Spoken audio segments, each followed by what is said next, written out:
challenger. Math!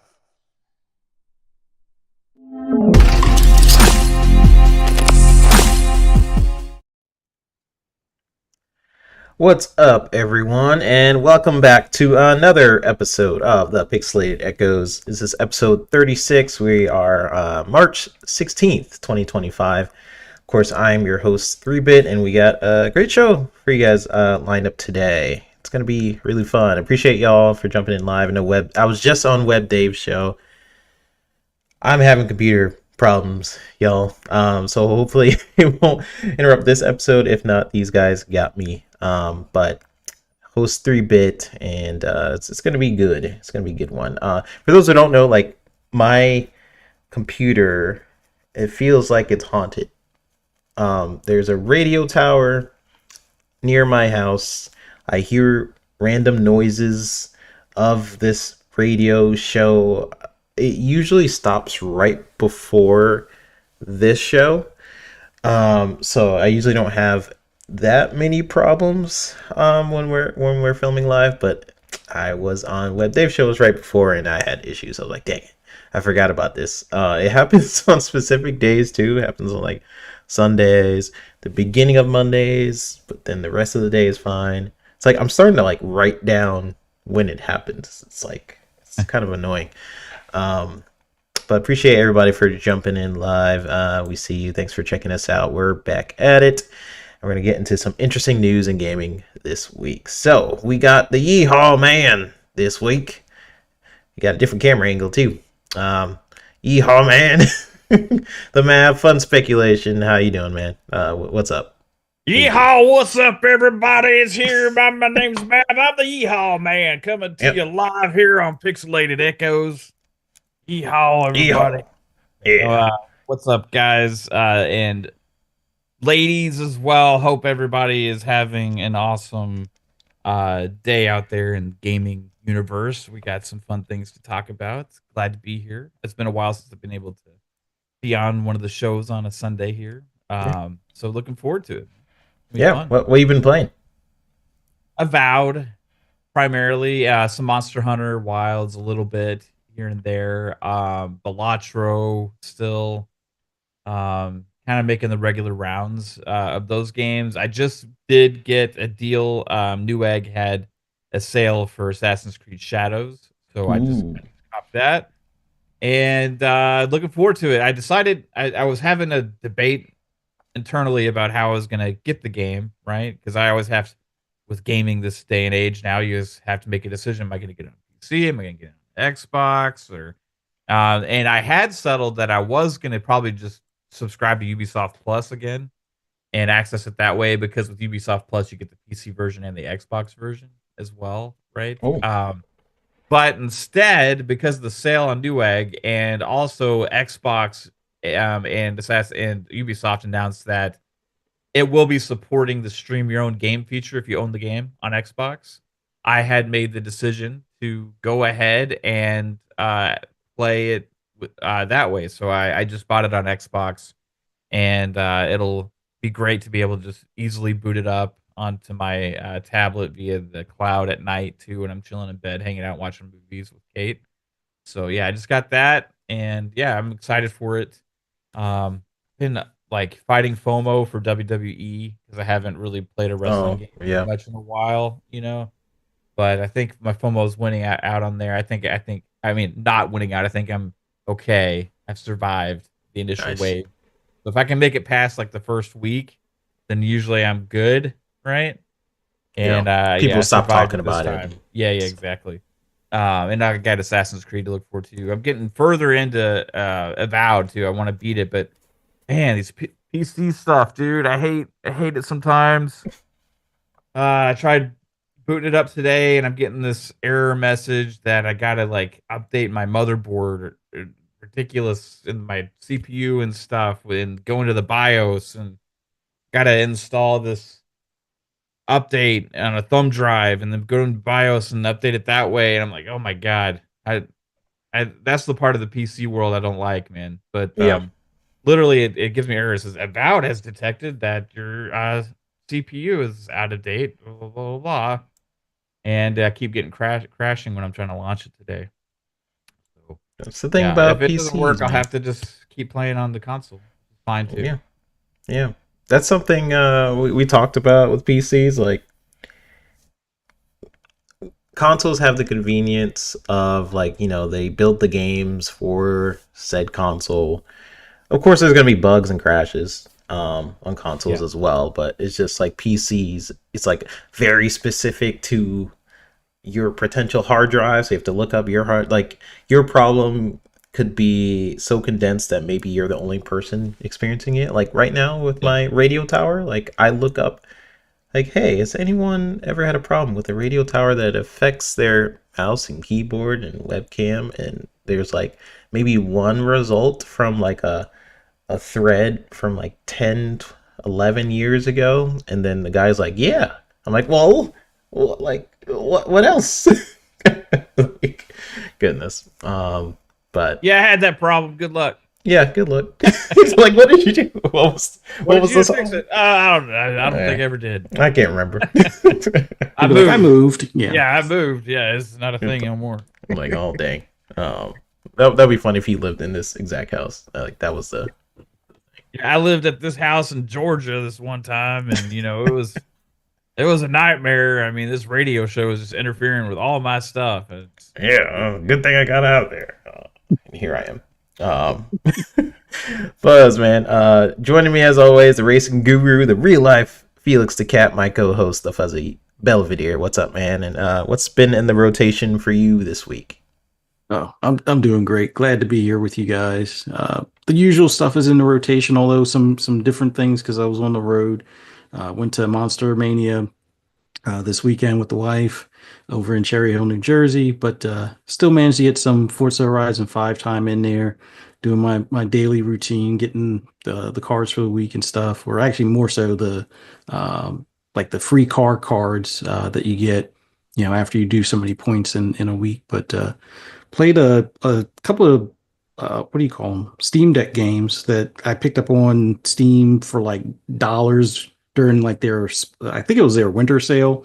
Super Bit Blaster XL, which is almost like a Galaga kind of game, and then Super Hexagon, which was just something to kind of while waiting in line for like autographs and stuff like that. Just kind of like a busy game to kind of make the time pass by. And also brought the Quest, did some bowling, but didn't get to do as much gaming as I would have liked this weekend, but managed to squeeze some time in. But yeah, been off social media for the most part. Kind of heard the news for Xbox stuff this past week, and some amazing news, kind of pertinent to like stuff I'm looking forward to with a handheld and all. But we'll get into all that. But man, glad to be here with you guys.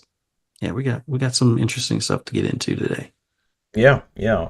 We got some good topics for today. And the last week when we couldn't make it last week, but there was like nothing anyways. I don't think there was a lot of news last week, but I feel like it's been picking back up with some announcements Xbox has been having and things like that. I have been playing Balatro and then Split Fiction. That's it. Split Fiction and Balatro. Split Fiction is amazing. I really like it so far. It's um so it's funny because I just beat It Takes Two again, maybe like a couple months ago, and then playing this right after. I think they found out like pacing issues that It Takes Two I think had. Like It Takes Two was amazing. It was like my game of the year. It was 10 out of 10, whatever. But Split Fiction, I feel like once the game gets going, it like it doesn't really stop. It's just almost nonstop action for a lot of different sections. Um, I'm playing with my wifey, and she doesn't like the sci-fi sections, and I don't like the fantasy sections. Which I think is funny. Like I love the sci-fi. Like yeah, let's get back to so it's funny when the characters like mention that because and they love their sections, so it's almost like a meta thing that goes on there. Um, but no, I I like the fantasy sections, just not to that degree. I love the sci-fi section. I think they're really well done. It's pretty fun. It kind of hinges on like different movies that are out there. Um, it has a lot of different like mini games mixed in with the gameplay, so it's not like you're just platforming the whole time. You'll be platforming for a little section, and then all of a sudden you're in like a Cuphead styled game for a second. Like, whoa, what the heck? Just then all of a sudden you have powers and abilities where you're doing a motorcycle section, and you're all of a sudden you're like a monkey and or you're a hot dog and one it gets insane in terms of like what the characters it's kind of like It Takes Two where every level you get like different powers. um it's the same thing here. Every single level you get different abilities. There's also side missions now where it's like optional. So super cool. Yeah, I've been playing that for the most part. Balatro has also been taken over. Like, is this such a good like side game? And I I don't know. I have to give Mav some credit because I don't know if I would have played it if he wasn't hyping it up like for almost like a year now. So I give you some credit, Mav. I guess Balatro. Addicting game. I hate it right now. It's pissing me off. What? So I just can't get past which this card are one. you trying to? Well, so like you have, I think there's like 4 or 5 primary decks, right? And then you have, after you beat those, you unlock special decks. So there's like, I don't know how many decks there are. There's several decks in the game, Yep. but each deck also has like different difficulty levels. So you have to beat the like once you beat the red deck, you can go to red deck difficulty level 2, red deck difficulty level 3, and there's like 8 of them. And Oh, okay. they add like things that get in your way and make it also harder to beat the decks as you get to the higher difficulty levels. Yeah. So I've made it my mission to try and beat all the difficulty levels on all the decks, which is extremely hard. I got through all of them on the red deck, right? So I beat all the 8 difficulty levels on the red deck, which is the first deck, and then I'm on the blue deck now, and I've gotten through 7 of the difficulty levels, and I'm on the 8th. When you get to that point, there's this thing called rental jokers, which means it costs you $3 every round to use the joker. So at the end, it takes money away. Plus, also you have all the other disabilities that you've acquired through all the difficulty levels. So you don't get any money in the first round of each ante, right? Except for how many hands you have left, right? So the money is hard to come by. You have several of the jokers show up as rentals, so you have to pay $3 for those, right? And then also there's another thing called perishable jokers, where the joker will only last like 5 like a rounds. round? Like you can't keep it? Yeah, the joker will disappear after 5 rounds. So you have perishable jokers, you have rental jokers. Sometimes they can be both, and you also have a thing called eternal jokers, which means the joker cannot be sold or destroyed. Which means if you accept that joker, you're stuck with it. So if you're trying to make decisions early on, right, it's like, okay, I like that joker, but is this going to be what gets me to the end? So you got to make a tough decision. It may help you out right now, but it may not help you out until later. you die, right? Like, yeah, I know you'll be stuck with it for that entire run, right? So, those 3 things, they make it harder. The higher score you have to achieve, as well. So all those things add up to where it makes it really challenging to beat the last. And I got close twice. I was on the final boss of the run 2 different times, and I final came ante. and the boss blind ability, the one that throws a curveball at you when you're beating the boss, of like, hey, you can't play the same hand more than once, or whatever, or I you hate have to that. play. Yeah, those boss blind abilities just happened those 2 times where I got close to sabotage my run, right? And I got close. I was like 20,000 points away once on it, and I just can't get close. I can't get close again right now. It just takes good luck. It takes good strategy, all these things, but it's addicting, man. Because I know when I do finally beat it, I'll have a celebration. Then I'll go on to the next deck and then start stacking up from there. Yeah, if you're smart about like which jokers you have, and like figuring out like when to use some of your what's it called, like not the solar cards, but like the You have celestial cards. You have celestial the cards. And yeah. You have the pack, the standard packs. Then you have the buffoon packs, which are the jokers. Then you have tarot cards, also yeah, the arcane packs yeah, super cool. And for those who and haven't spectral packs. played the game, like you may be like, what the heck are we talking about? Like I was the same way when I first played. I'm like what is this? Like like I was just confused. But man, it's fun. It's making me interested in poker because I didn't really play a lot of poker growing up. But it's making me kind of interested in that. But all right, let's start with something that's got some Xbox peeps talking. Project Kennan. So I got something up on the screen. All right, there we go. So Project Kennan. So for those who don't know, apparently Xbox is working on their own handheld device, and word is it's supposed to drop later this year, according to this article from Windows Central. From what we're hearing, it won't just be a cloud streaming box either. Kennan might support some native titles, remote play, and cloud gaming. Think kind of Steam Deck vibes, but fully integrated into the Xbox ecosystem.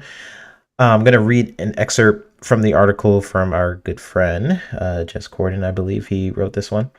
So according to Jez, Project Kennan is designed to bridge the gap between cloud and local gaming with a focus on portability and seamless access to your Xbox library. While details are still under wraps, sources suggest the handheld may support native UWP apps. That basically just means Microsoft's Universal Windows platform. It lets developers create apps that run across Windows devices. Xbox Game Pass streaming and remote play with a dedicated Xbox UI tailored for handheld use. So this is kind of the rumor that we've heard about for quite some time, but now we're starting to get there's a little bit more of a snippet of some details. And shout out to WebDave, who started rating some people over here. Appreciate you guys for sending some people over. I appreciate y'all. So yeah, Project Kennan. I'm really curious of what you guys think about it. Like, I personally, I really want a handheld device. I think, like just because Xbox, when you think about the big three, you think about Nintendo and PlayStation. They are the one out of the big three really going for this seamless experience. Like when you think about Sony, they want you to double dip in a lot of ways, whether it be their own titles where they are remastering everything, or when they release a game for PC. Like you're not expected to buy the game on PS5 and then you're like, okay, well let me play that on PC. Can't really unless you buy it again. And like Xbox has been this sort of champion in a lot of ways to be like, hey, let's do a play anywhere initiative. Let's make it so when we update our own games, like Gears of War or something, you're not paying for it again. It's just upgraded. Congrats, cool. It's upgraded now. It's 4K 120. You're not necessarily like buying it again. So I love their approach to that. In Project Kennan, what that's just going to do is like, hey, I can play it on a handheld and I go back home, I can pick up the experience just on a console or on a PC, like giving you just more options. That's kind of how I see it. Just more ways to play the game. So I'm really curious of what you guys think about it. Let's go to you, Mav. Project Kennan, just based on what this article kind of said, it's stuff we've heard about for a while, but now we're kind of seeing that it may support native titles. We're gonna have remote play, cloud gaming. What are your overall thoughts? Yeah, I mean, I think one thing I've noticed is I think the Xbox community is confused about it because I've seen a lot of discourse on random shows where they're like, "Who is this? We don't need this. Who is this for? Like, is this a mistake? Like, it's and all these things. It's not going to sell. What is this?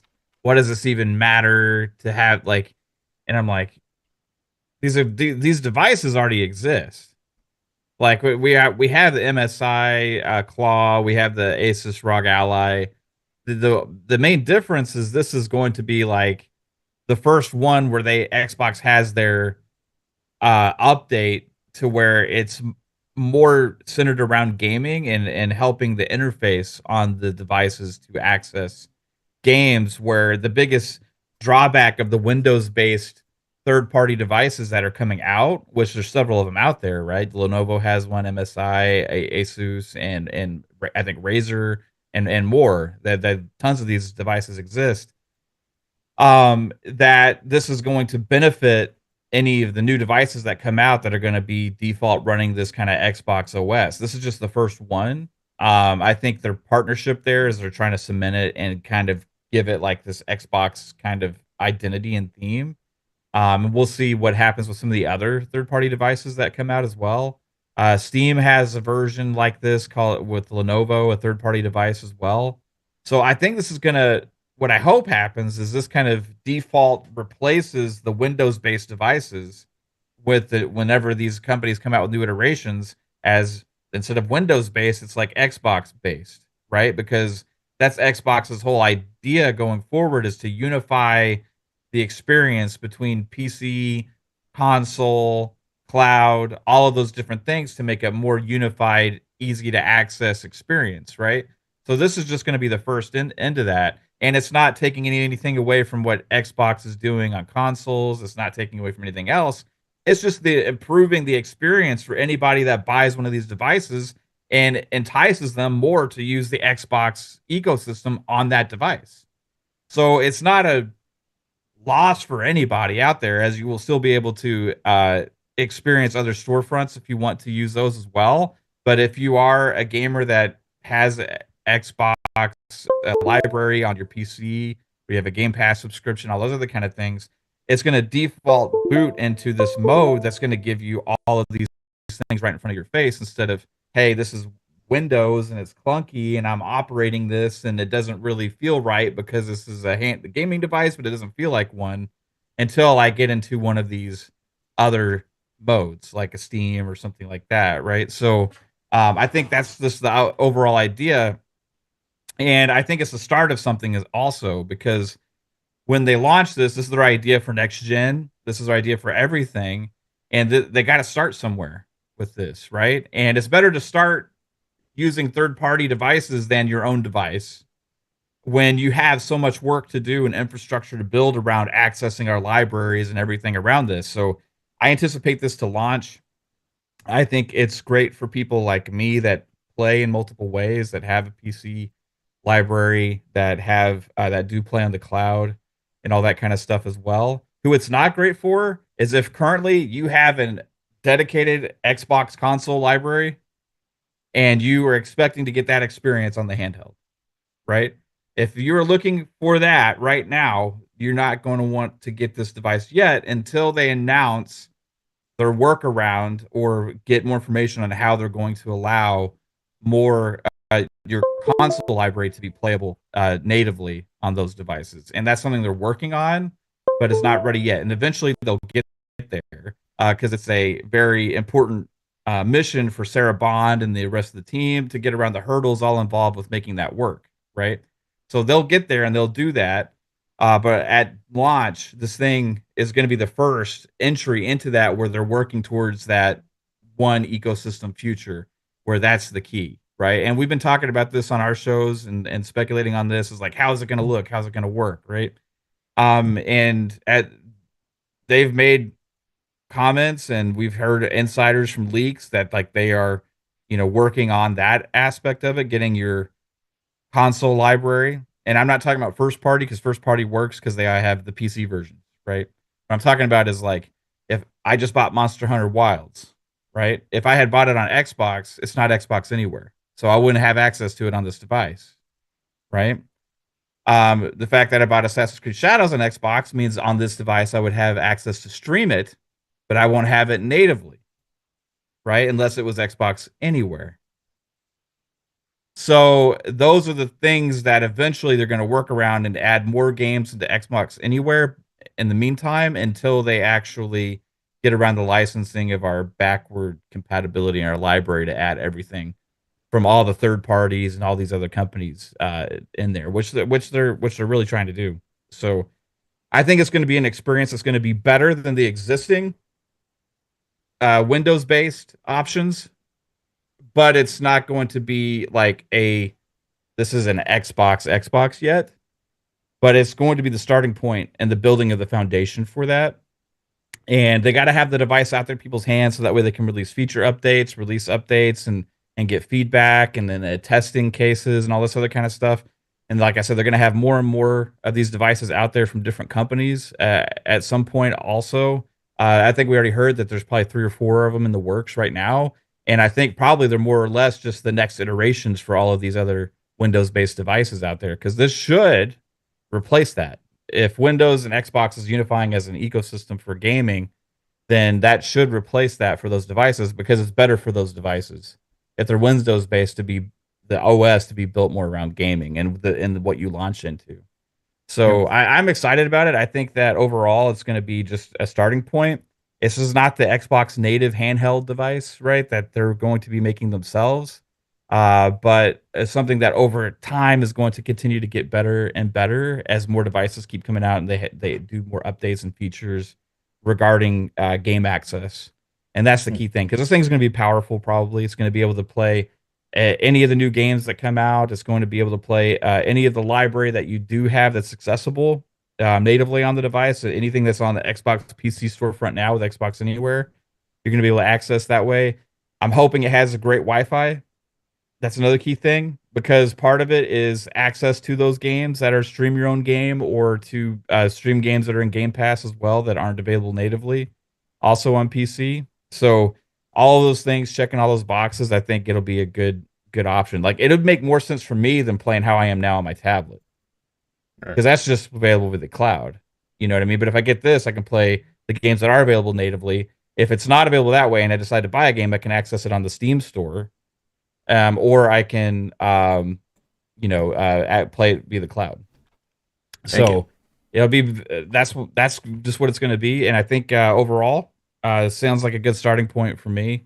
But I think everybody's like expecting this, like it's like, why does like they're thinking of it like it is an Xbox, and maybe it's because it's Xbox's marketing is like everything's an Xbox, this is an Xbox or whatever. But like we have to remember, Xbox hasn't even revealed this yet. Asus hasn't even revealed this yet. We don't know their messaging, we don't know their marketing or anything around it, or what they're going to say, or how they're going to treat it, or anything like that. So all we have is a lot of podcasters and stuff and leakers and stuff speculating on this stuff, and they're saying like, why does this even need to exist? Well, like I said, like these things already exist, just not with the updated OS.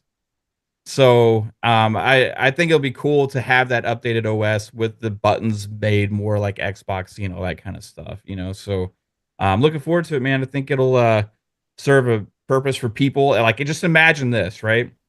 All of these devices, MSI, Asus, Lenovo, all these companies, right? And when they release their next iterations, they're all Xboxy themed, right? Then maybe they'll have their Steam versions as well.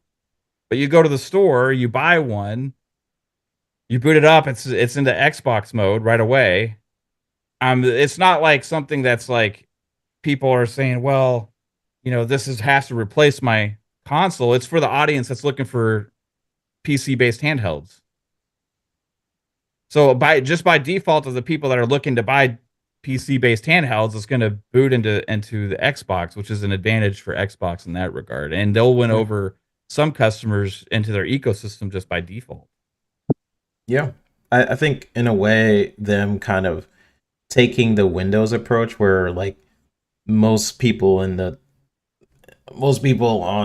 United States and in the world are using Windows computers, right? It's just sort of an everywhere sort of thing, where people stop thinking about the fact that we're using Windows is just sort of the standard. I think they want to almost apply that methodology to gaming where it's everywhere. People use Xboxes, they don't really think about it.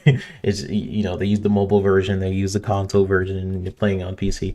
I think it's interesting taking that approach because it hasn't been really done before within the gaming space. It's always been like you play your games on PlayStation and Nintendo, and then you have another one like a Sega, and now Xbox.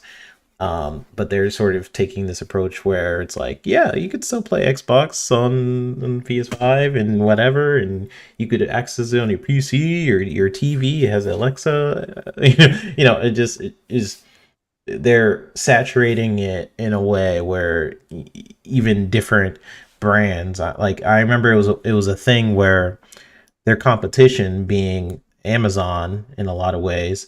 Now they are partnering with them for like Fallout and putting Game Pass on the Fire Stick, right? So it's like their approach, it went from more competition based, like no, we can't be in their market, that to basically being like, yay, let's join all markets. But no, it's super interesting with like them partnering possibly with Lenovo and or Asus or whoever. And like Mav said, I could see them also partnering in the future with like Steam or whoever else. That's kind of the freedom you get when your strategy is almost more open. It can be a pro, it could be a con if you're looking for more like the branding, like exclusive things like people get not just in gaming, but what's like the sneaker world, right? Or t-shirts, clothing, whatever. There's this mentality that people just naturally have when it comes to that. I don't really have it, but I can see people who do. Like this is my brand. Fuzz, what do you think about Project Kennan? Like Mav brought up a lot of good points. Do you think this is something you could see yourself getting, or you're like, no, I'm cool with like a Steam Deck or something? Like what are your overall thoughts? I'll say it's not for me at the minute, just because of how I already have a Steam Deck. But I do want to say to start off, finally they have a partnered handheld, and it the reason why I say it that way is because when Gabe had said something at the launch of the Steam Deck, he made mention that he'd be willing to partner with other companies to make or to share their tech as far as that build for the Steam Deck. So when we were seeing the B&O headset that was a design for Xbox item, I just assumed, oh, well, it's a no-brainer. They'll do a Steam Deck that's designed for Xbox, so that way you don't have to worry about doing the Edge install to do the cloud streaming. There'll be something native there, or at least that's what I thought would be something that would offer right off the rip, and then possibly do like PC Game Pass kind of integrated into that to some extent. Considering that never came to fruition, and now that you got Steam doing their own Steam OS on like the Legion Go, this was like I guess the next best option for Xbox OS kind of to be partnered up with like the ROG Ally on a upcoming or a ROG item or just an Asus item that will be similar to like a ROG Ally to some extent, but more Xbox focused with an Xbox button and so forth. But while it's not for me because I already have, like I said, I already have the Steam Deck and I can already do the cloud streaming. Let me see. Yeah, I can already do the cloud streaming on it. This is for someone that if you have Game Pass and you don't already have a Steam Deck or ROG Ally or any of those handheld PCs, definitely consider this. Now, I can't promise you that everything I'm about to say is going to be a feature, but it more than likely will make sense that this will be the case for this device. The key thing that you'll be able to do, especially if you're Game Pass Ultimate or PC Game Pass currently, and you want to be able to take things on the go, this should be able to have those games, at least the PC end of them, native on the device. I would have a hard time believing that would not be the case, but I would say probably a 99% chance that at least everything that's in PC Game Pass should be able to install natively on there. Now, sure, you can stream everything else that doesn't fall under PC Game Pass that's probably in Game Pass in general, and some of the titles that are Play Anywhere titles that you already own. You'll be able to more than likely stream them. I'm not 100% sure on them playing native, but hear me out here. That may not matter at the minute, and down the road, that will probably be something that'll be resolved or have a workaround. But without even counting on that, just think of it this way: if you were, hesitant to get into the PC space and want a gaming PC that you don't have to worry about doing your taxes on, or any of the other stuff that PCs are normally like their side job outside of gaming are used for, this would be another item to consider, because more than likely you'll be able to hook it to a dock, whether they come up with an official dock or the ones that you can buy for anywhere from $20 to $80 on Amazon. You'll be able to hook that up so you can hook a keyboard and mouse if you want to use it for that, for like RTSs and stuff. If you don't feel comfortable using a controller for those, you'll be able to have at least that as your fallback on. And you could probably hook it to your monitor or to your TV via an HDMI, as long as you get the dock that has an HDMI out type of setup. But that would be the key thing, where if you've been hesitant to spend gobs of money on getting into the PC space, or you want to kind of dip your toe into it before you really start investing heavily, getting one of these devices that you could take on the go, and then having it where you can dock and use it as a lower end spec PC, but still be able to do 1080p gaming or better. I would say this is the way to go, because it's probably going to come in at a price somewhere between 500 and 600, versus you spending 900 on like a ready built one or some of the other ones that are out there. So I think this is a good entry point for those that haven't adopted the PC handhelds yet. And I think this will be a good entry point in the sense that it will feel like your console, as opposed to, which everybody says, outside of the Steam OS on the Steam Deck and probably on the Legion Go S, that Windows 11 experience on those PC handhelds is not as intuitive as you would expect. It's a little bit clunkier in comparison. Now, there are things, if you feel comfortable, modifying the device, or tweaking the device using, was it Bayzet or something like that. I think you can basically make it a little bit more user friendly to feel like the UI for Xbox. But considering this is going to be out of the box, more user friendly, probably have a lot more insight into the features for your account through Xbox anyway. So that way you can get the recommendations, have all your friends list, the chat and everything readily accessible on that device, as opposed to something that you have to, pretty much need a keyboard and mouse, unless you want to use the on-screen keyboard, which I don't recommend in a lot of cases, especially if you're older and you got fat fingers or whatever. But yeah, I would say this is probably a device for a good bit of those looking to get into PC gaming, or maybe not wanting to get into PC gaming, but want their options of having stuff on the go and not having to rely on internet streaming and stuff like that for that type of device. But I'm glad that they're doing it. The only reason why it's not for me now is that it can't fully, I wouldn't say it can't fully replace the Steam Deck. It could fully replace the Steam Deck, but at this minute, until I can have my console games play on it natively, it's a hold off at the moment. Now, if they come out with a unbelievable price where it's under 500, well, then I'll reconsider that. If they have it where they can announce within a reasonable amount of time that yes, you'll be able to play your console library that you digitally own.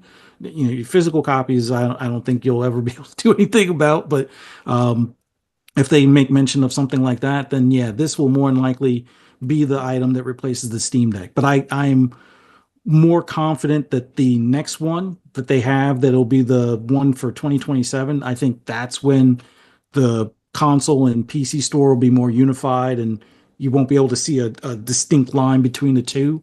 But I think with this device in its lifetime, they will have that resolved. But at the moment, until they do, it's not as big of a value. It would be a bit more convenient than the Steam Deck. But then again, for what I'm doing with the Steam Deck, with streaming Game Pass on it, playing my Steam library natively, I can sideload my PC Game Pass stuff or my PC Windows Store games that I own through it. I kind of have some of the or a good bit of the features that this will offer, but once again, I bought this at launch, so that's the only reason why I'm not as quick to say, oh, $400, 500, 600, whatever it might be. Yeah, let me go ahead and do that, and then just have this sit and collect dust, or try to see about selling it to someone or something along those lines. But in any event, I think it's a worthwhile device for, like I said, if you don't have a PC handheld already, this will probably be the best entry point between price and features. The only thing that will rival that might be uh, uh, earlier version of the Steam Deck that you might be able to get for in the 350 to 400 range. But then again, you're probably looking at 64 gigs of space as opposed to whatever this comes with, which hopefully it's closer to like either 512 or 1 terabyte. But we'll see what the pricing says and what the actual stats will be as far as the internal drive and things. But I still think this would be a better deal to buy this than a Steam Deck. But if you already own a Steam Deck, then it's kind of, do you want to get rid of your Steam Deck? Or if you're looking to upgrade slightly, this will probably be the slight upgrade. If you already have a ROG Ally X or anything with a Z1 Extreme chip, this is not going to be an upgrade. But then again, those are, when those came out, those were $800 devices. And I think even some of the ROG Ally X's that are the Z1 Extremes are still for 800. So I don't think that this is going to be on that same spectrum. I think this is going to be geared to play the games well, have decent battery life, and all the convenience of a console without having to really deal with the Windows, UI stuff on a handheld. Which, once again, Windows is not UI, or it's not handheld friendly as far as the adjustment or the, what do they call that, responsive, like what you would see with websites, how they look great on a desktop and also on a phone. Yeah, Windows is not responsive as far as being able to adjust to the size of your screen as easily. Right. So Yeah, great points. I think things I didn't even really think about, because I've heard like rumors that it was some things were native or whatever, but I guess it is, the article does say akin to the ROG Ally or Lenovo Legion Go, and I don't have any of those, so like this might be the time where I finally invest in one of those type of devices. I am interested in how they end up presenting this. Being that Xbox is partnering with this with like a Lenovo or whatever, I wonder what features that can possibly bring to it, whether that be docking capabilities or whether that's more OS related. I don't really know. That's stuff I guess we'll see hopefully soon. I know they have a couple of showcases coming up, so I hope it's in the next one. Let's read some comments. You guys are awesome. You guys have been having great conversations. Macer Tech says it will be less resource intensive OS without all the Windows bloat, so that's a win. Then Macer Tech earlier says, Fuzzy, have you played with the boot screen changer for Steam Deck? Have you played? yeah, I've gone back to the original boot screen, but they have so many, and I've bought, like, because you have, like, whenever you buy games on Steam, you get a certain amount of points, and I still have like 130,000 points or something. But you can go in and use those points to buy like different boot screens. Like there's one for Portal. There was one I have for Hades. There's one for, like, there's just about one for almost every, popular game or mainstream game. But I went back to the original just because I like that sound or that chime that it makes with the original logo and stuff. But there's a lot of cool ones out there. Oh yeah, I gotta check that out if I get that. Zay429 says, anyone think the older allies would get a software update to align with the new handheld? Good question. I think they will, but I think I don't think it'll be exactly the same, but I think they'll get an update. Yeah. I wonder. Yeah, because I guess they have to incentivize people to buy the new thing, so maybe they'll hold off if it's I don't know exactly what they'll update because we have to see what this device is, but I could see them holding back some update so that you can, even if it is possible. We have called Weeb saying an 80% markup is crazy, but maybe it's worth that to somebody. He's just talking about the 5090. Hey, I will I will pay for that 59. Not right now, but I think that's going to be my next graphics card, just so because when I'm doing a lot of graphic intensive things, where I'm rendering lots of CG scenes and things like that.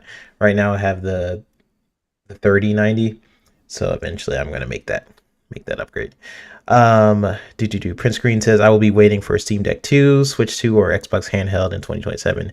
Not buying a fake Xbox handheld. Hey, I mean that's what Mav was saying earlier. I think a lot of people was like, "Who is this for? This is not really for me." I think this is marketed towards maybe someone more like me, where I've sort of been interested, kind of just like peeking in to see like, what's going on over there. Like I've been interested, but for a while, like maybe I relate to it in terms of VR, like the VR space. I've been like, it's alright, it's alright. Let me peek back. That whole thing with like the people say like, who is this for? I don't understand. You know, it's like people are buying these devices now. Yeah. Yeah. Windows based handheld devices. They're buying the MSI. They're buying the Asus ROG Ally. They're buying the Lenovo Legion handhelds. They're buying the Razer ones. They're buying all these handhelds. Are it's like a growing market. People are buying the Windows based handhelds now. So who is this for? Pretty much the same people interested in buying Windows based handheld gaming devices to begin with. Yeah. They're just getting their Xbox identity in front of it. And the Xbox OS to where it's better made for gaming. So it's an improvement on those Windows-based devices that aren't necessarily the OS isn't as tailored for gaming. It's just improving that whole form factor. And like so that's the whole thing I think because it's like Xbox, right? It's like created this mentality in the Xbox community of like this is the Xbox handheld. Like, well, this doesn't make sense. What are they doing for us as the Xbox gamers and stuff? It's like, these things already exist. You can access the Xbox PC store on an MSI device, on a Asus device, on a Lenovo device right now. You can do it on a Steam Deck too. It's a pain in the Mhm. ass, but you can do it, right? Yeah. Um, you can do all the same stuff right now. This one's just going to be Xboxy, and future iterations of these devices going forward are also going to be more Xboxy because they're changing Windows on to be able to have like a dedicated gaming mode or like where that's going to launch you're going to launch into on these kind of devices. So Right. it's really just an evolution and improvement for Xbox to make sure that they can retain a foothold into the growing handheld market space and also make sure that hey, if on any of these devices people want to use the Xbox stuff on it and not just automatically go to Steam, right? So Right. there's a million reasons why they're doing this and yeah, I think it's again like I said it's the start of something more for them and they're going to use this to help develop their next gen stuff with unifying everything and increasing access across the board and all that kind of stuff. But Mhm. you know, nobody's saying like who is the Lenovo Legion thing for, or who is the MSI Claw for, or who is the ROG Ally for, which all are pretty much capable of doing the same thing that this is going to do, except this is going to do it better. So yeah, it's just Yeah. a weird thing because the Xbox branding on it that has changed like mentality for some people, Yeah, right? like I don't think people are saying that about the Asus, like the ROG allies and things Yeah, like that. And this is pretty much that. So if I mean if you were interested in those, which I was interested in then you would those, be interested in this. then yeah, so I'm interested in Exactly, this. exactly. That's who it's for. You know. Yeah, and the people who are saying like, yeah, it's not for me. I mean, okay, you Yeah, know, then you probably weren't interested in one of these already, yeah, right? So like it's like Xbox isn't forcing this down your throat. You know what I yeah. mean? It's like it's just not like their next entry into the console space where they're trying to move people over or anything like that. It's just they're trying to enhance the market that's already there and improve upon it of these kind of devices. So And hey, um yeah, we'll see. Like I'm interested, right? But it I know when they present it and everything, I'll get a clearer picture whether or not this is for me. Um, but until then, I mean, I've always been sort of ventured in being interested in like a handheld device. I just always been like, is it the right time? Like, would I actually use it and stuff? I don't really use my Switch as much, whatever. I'm interested now, so we'll see what it ends up doing, and however they present it will also determine whether or There's not also people I that get think this is automatically because it says Xbox is going to run their games native, the console games natively. it. Hmm. No, it Hmm. like it won't. If unless it's Xbox Anywhere, you'll be able to run the PC version, but you're not going to be able to Oh, access you're all saying that's your. what people are saying I've seen that. both. People are like, "This is for nobody," or some people are saying this is literally an Xbox, and it's neither. Like it is an updated version of the devices that exist today, except it's going to launch into a unified Xbox launcher instead of just Windows. Yeah. Yeah. It seems so simple to understand, but like I don't I'll see all this discourse out there, and it's like people don't get it because Xbox is on the name, which Hmm. is going to be crucial for them how to market it, but they haven't even marketed it yet. So we haven't even gotten their messaging. All the Yeah. discussions have just been about the leaks. Yeah, I mean, I mean, until you guys said, I was like, is it like, what the heck is it? To be honest with you. Yeah. So yeah, I mean, when they, look at a MSI Claw or Asus ROG Ally 3-bit and mhm, just think it has a dedicated launcher for gaming yeah, instead of that makes a lot um more sense than what I was initially. I yeah. was like, is it? I know they're partnering with Lenovo. Like, what does that necessarily It's mean? like the But Lenovo Steam version. There's a Lenovo Legion Go that's Steam, right, what they just came out with. It boots into Steam. and now they're So basically doing Xbox. this is gonna That's right. boot into Xbox PC Store, right? But they're changing it to where you're gonna have trying to unify the store to you have access to more things off the bat. Because right now Right. the Xbox PC Store is missing a ton of stuff. Right. And a couple more questions we got. Big Mad Mo says, "Is Xbox making this? If not, it ain't an Xbox. It's whatever company is making with Xbox approved branding. That is all." Yes, it's From Asus. yeah, it's pretty much Asus with Xbox's stamp of approval. I kind of think about it like this partnership. I was gonna say like the memory card, but maybe not. I feel like Xbox was maybe a little bit more involved there. But yeah, I mean, you know, they make pretty good handhelds. So if you don't, I mean, if you don't like their handhelds and have a problem with that, then yeah, that's so. It Think of it is as like the B&O headset. Like that right. was like that's not a normal headset for B&O. They made it more gaming related, I guess, because of the boomless mic or whatever that was built in, but that was designed for Xbox with some of their input as opposed to just being a regular headset that B&O offered kind of thing. So Right. this will be like a ROG Ally that is more Xbox specific, both in software and at least one of the buttons, if not a couple other things. Right. Maybe Um. it'll have like textured grips, like the way some of their controllers have too, or something, or some sort of texturing like that on it. Yeah, I wonder what it's gonna look like. I'm really actually excited to see what the branding is actually Yeah, gonna be. what I'm hoping too is like whatever updates they have for this, I hope they make their way to just regular PC quickly, and I can just like I imagine being able to just pick up my Xbox controller right on my PC, hitting the Xbox button, and have this like, bam, my PC is now an Xbox that has access to all my PC games, all of my console games eventually that'll get there, and the stream your own games, and then also maybe have a way out and to import games from other storefronts into your library that way too.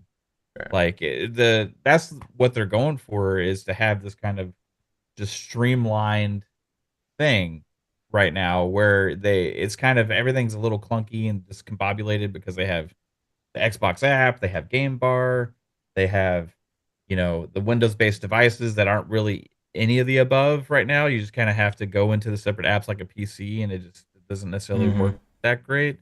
and then you have your different stores. So they can kind of just transform it. Where now Windows is under Xbox, right? And Microsoft, they're utilizing all this to do what we've been speculating on for a while. 3-bit is to create a new unified thing to where we're going to be able to have access to other games. It's a lot of work, No. and I thought they've been kind of all hands on deck on this for a while.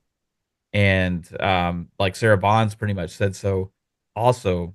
But it's going to take work to get there to access our console library on PC. Right. That's the hurdle. Yeah, and I was okay. So I kind of want to address Negative Zero's post. He says, "I think the main apprehension is most of us want the completely realized dedicated Xbox handheld with access to all of our games. This feels like a stopgap product." When they first announced, I mean, I don't disagree. That's probably what some people are feeling like. I wanted, the ultimate, handheld device and stuff, like, who wouldn't? But the way I kind of think about it is just where Xbox is, and like, I guess them even entering the handheld market was interesting to me. I think they are just kind of keeping on the fact that, like, they have partners already in the industry and they could just use them for manufacturing reasons, as opposed to them handling it. That's just kind of just what I'm thinking.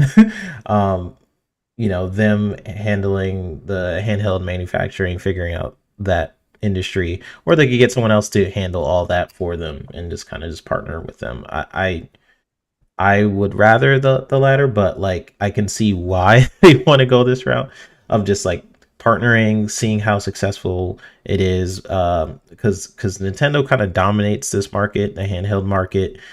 Um, and the way I see it, if they do, in the future, maybe some handheld dock situation where it's kind of a console, it's kind of a handheld, that to me could be really cool. And who's to say they won't do something like that? It's hard to say much without seeing it, because everything right now is rumor, is speculation. So now we're kind of, we kind of know what this is, but it's just a matter of like, what does this partnership actually mean, in terms of like how the games are being presented, how it feels, etc. Is going to lead to a lot uh, of positives or negatives for people. So I think once it's shown and displayed, I could get a better sense, honestly, of like whether or not I will like it. I've already been interested in like the Lenovo's, the ASO, the ROG Allies, and things like that. So that's why I'm interested in it, just naturally. I don't like if it's native, it's not native. It's like, that would be cool. I would love that. I'm not gonna say I don't want that. Um, but I'm already in the vein where I've been interested. It's just a little extra hurdle to push for me personally. And I think what I need from Xbox is just them to present it. Let me see what you got, essentially, to see if I'm actually interested.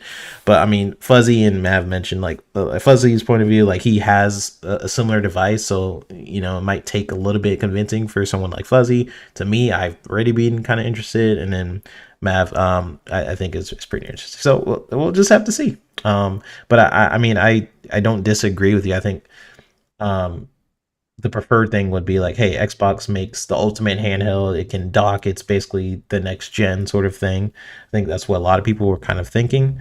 The route that they would go, especially with a couple new games coming up with like GTA, it being like the go-to, right? Well, GTA 6 is just the headlines of you being able to play GTA 6 on the go, and there's no other device that can kind of do that except within the Xbox ecosystem.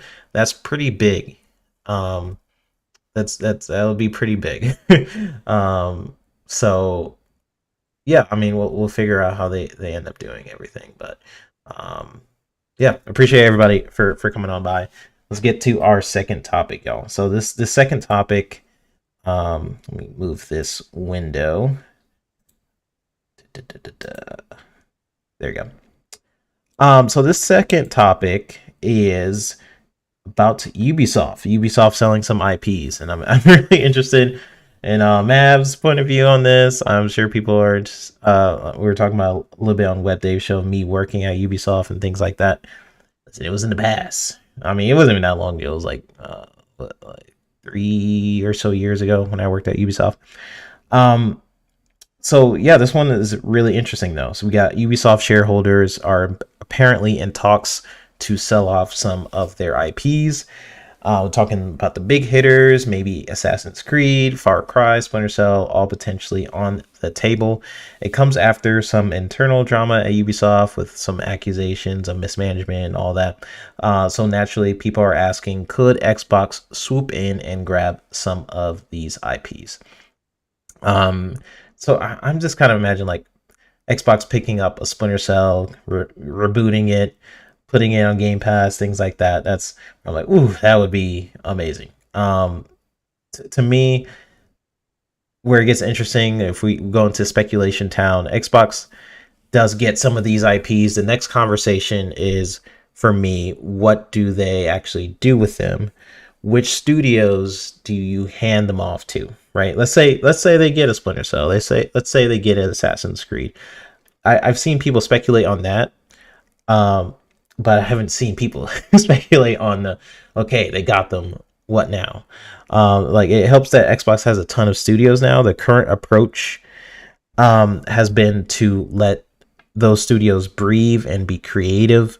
But if a deal like this happens, there's probably some forcing, in my opinion, that has to happen to get these games pumped out. Plus, we've already seen how much they kind of shifted plans, like after acquiring Activision. So what else would a move like this shake up, knowing how many employees are working on a lot of the Ubisoft games? I believe Hargate said 20,000, and then I seen someone that said like 40 up to 40,000 employees. So it's probably between 20 to 40,000 different employees over 45 different studios. They have studios in Paris and spread out all over the world, honestly. Montreal, all the things. So with Ubisoft reportedly shopping around some of these IPs, it does make me wonder how this fits under Xbox's current umbrella of studios. Like, Xbox's approach so far has been to give the studios this breathing room, letting them stay creative independently without forcing IP on them and stuff like that. But if you're going to go out your way to acquire iconic franchises like this, I think it's a missed opportunity if none of your studios want to pick them up and run with it. It raises an interesting question. Like, if Xbox got these IPs, who steps up? Like, which studio says, yeah, I want to make the next Assassin's Creed, or I'll bring back Splinter Cell. Like, I would start forcing some studio, like, Coalition, your job is Splinter Cell, stuff like that. So that's another form of the conversation I wanted to bring this. Like, which studio would you guys want to handle some of these IPs? How would you go about doing that if they are really busy in like Gears of War land for Coalition, for example, or with Rare focusing solely on Sea of Thieves and Everwild? So I want to take the conversation there. But overall, I want to get your guys' thoughts on Xbox and Ubisoft and that potentially happening. Xbox and Ubisoft already have a decent working relationship.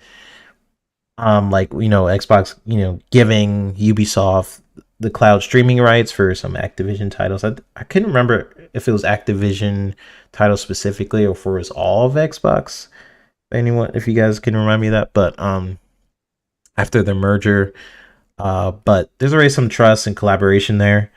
But how far does that go? I guess we will see. So let's get to you first, Mav, and to answer Ryu Art Gaming 3-bit. What did you do? Did you do something to Ubisoft? I didn't do something to Ubisoft. I did something for Ubisoft.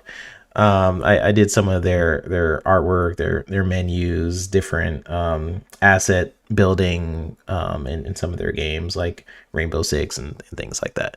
But bringing it to you, Mav, like what do you think about this? Like, do you want this to happen? Like, do you want Ubisoft to be acquired by I don't think it's the whole Ubisoft. There's just like their IP. Like, what do you hope to happen here? Oh man. All right. So whenever like something like this comes up, because like this was interesting because this is pretty concrete info because it was from shareholders, Right. right? Getting upset. So we know that there's some kind of shopping going around. There's also been talks about them divesting into a separate company, which I think is going to be the worst thing because they've proven they don't know how to handle them now. So I think the best thing for gamers, and this is how I'm looking at this, right? Is like that's what's the best for Xbox, not what is the best for, EA, or not what's the best for any of these other companies, or it's just what is the or even Ubisoft. I'm looking at it as like what's the best for gamers?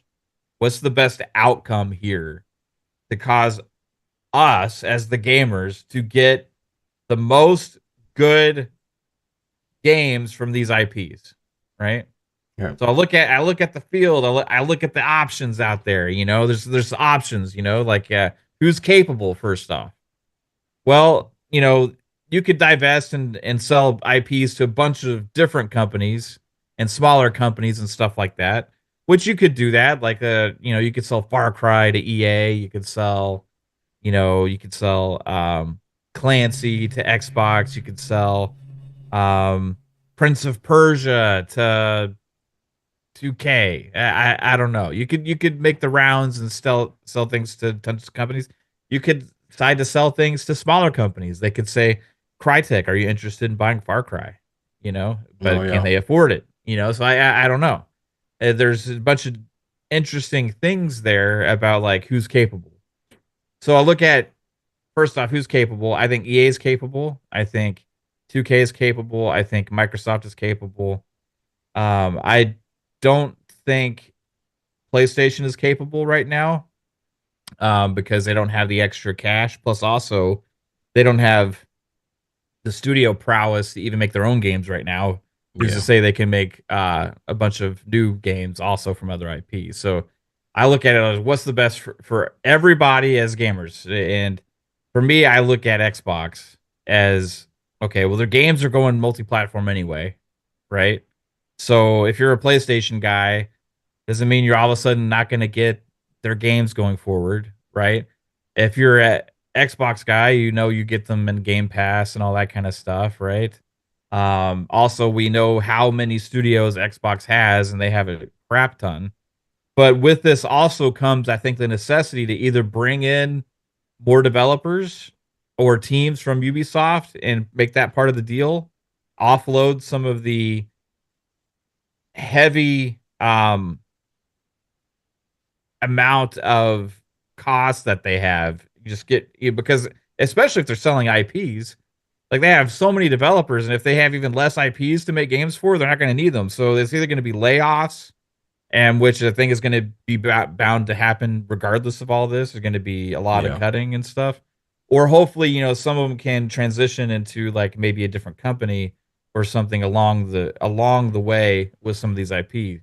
But regardless if it's Ubisoft devs or whatever, you still need to say, well, okay, for example, at Microsoft right now, most of all these devs are currently working on projects, so they would have to splinter off new teams. They'd have to work on things, or they'd have to bring in teams, or if somebody launches a game, maybe they can fit it into their next rotation or something like that. But whoever gets it, I want them to make freaking games because that's what Ubisoft isn't doing. They're not releasing new Ghost Recons. They're not releasing new Splinter Cell games. They're not releasing new Rainbow Six games. They're not releasing anything in the Clancy verse. Far Yeah. Cry, they've done okay, but still even not as well as they could be doing. Assassin's Creed is like the only thing that they kind of have figured out, but we still have only gotten, with the Shadows being the next iteration, one major Assassin's Creed game this gen towards the beginning of this gen with Assassin's Creed Valhalla. Yeah, I think it's So even 5 years there, ago since their yeah. last And iteration. I mean, Yeah. Mirage came out, which was a smaller one, which I personally like, but like it didn't really resonate with the fans that have now transitioned into thinking of Assassin's Creed into this bigger, huge, massive open world type games. So like I'm looking at who's capable. I think Xbox is plenty capable. I think they have the means to either acquire the studios needed to make the games, or they have enough developers that they can splinter off to make new teams, and they can also bring in some of the Ubisoft teams to splinter off and make kind of this Xbox slash division, right? So I think the most important thing for me, just selfishly, is Clancy, right? Mhm. I'm a Far Cry fan, but I think like if EA got Far Cry, I think they could do a great job with that and handle it. But I don't trust EA with the entire Clancy brand. Yeah, me either. I mean, as slow as they are to get out great Battlefield experiences and the issues they've had there, it's like, are they capable of really bringing on that much and really running the entire Clancy verse? You know, Yeah. and the Clancy verse is the golden goose here, right? Now, at first, I was thinking, well, Ubisoft has no way they're going to give that up because Rainbow Six is pretty much the only thing paying their bills right now. You know, but Pong had the idea. Well, hey, whoever they sell it to, they could license it back. And allow them to keep running that, and Right.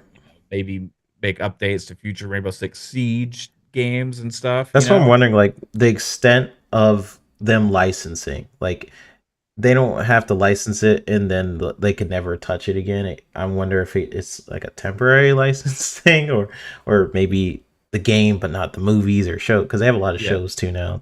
But yeah.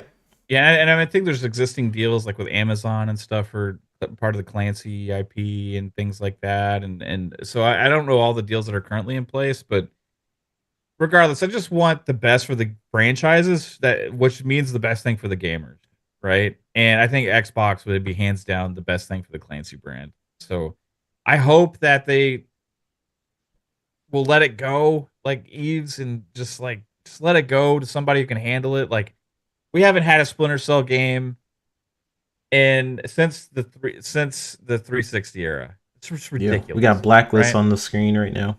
They were making Rainbow Six Patriots. They canceled it, and we ended up getting Rainbow Six Siege, which they turned into a game, which is a game of service game. Eventually, did Rainbow Six Extraction, which was like another kind of attempt at a games of service version of Rainbow Six, but it was like Rainbow Six Aliens. It was fun, but it's not what really fans of the Clancy brand are really, I think, searching for. And then you have Ghost Recon that they fumbled. They kept attempting the division as well. They kept attempting to make all these free to play games of service kind of things, and just falling on their face. End up producing nothing because they've become a company of chasing trends while end up succeeding at none. And they have just completely demolished their companies. So let it go, Xbox, please. And this is a plea to Phil, right? Hey, bring Splinter Cell to the fans. Bring Ghost Recon to the fans. Save these franchises. Save them. If EA does it, that's fine. But I just don't have as much faith in them producing as many games as I think we could get as if the Clancy verse was on Xbox. So, All right. EA, go get Far Cry. Go get a little bundle of IPs. Go and get Far Cry, get Prince of Persia, get Rayman, right?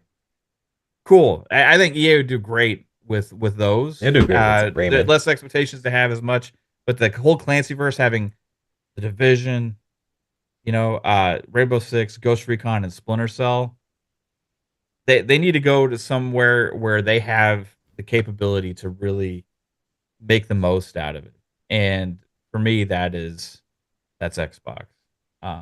So and again, it'd be great for Xbox, but it'd be better for us as gamers. So that's what I hope for, man. And I can imagine like the Coalition doing something with one of them. I could imagine, id doing something. I could imagine, there's other studios at Activision that's like that have done stuff before. Raven could do something. There's tons of teams that could do really cool stuff with the Clancyverse that already exists at Xbox. Plus, also I look at partners that Xbox has worked with in the past that would be capable of doing stuff. I think like a Sobo could do some stuff. I think Certain Affinity could do some stuff as well. They have the relationships and they have the prowess out there to be able to make great games. And yeah, that's crossing my fingers, man. For sure. Yeah. And I mean, Ubisoft makes great games. It's not even that. I think they just lost their way with chasing trends. Because you do have some good Ubisoft games. I feel like Ubisoft does get some hate. and coming from me too, I be hating on Ubisoft. But just really think about it. They release some pretty decent games. I think their studios are just pretty bloated. I think they have a lot of cooks in the kitchen. I think they have a lot of mismanagement and some things in that area.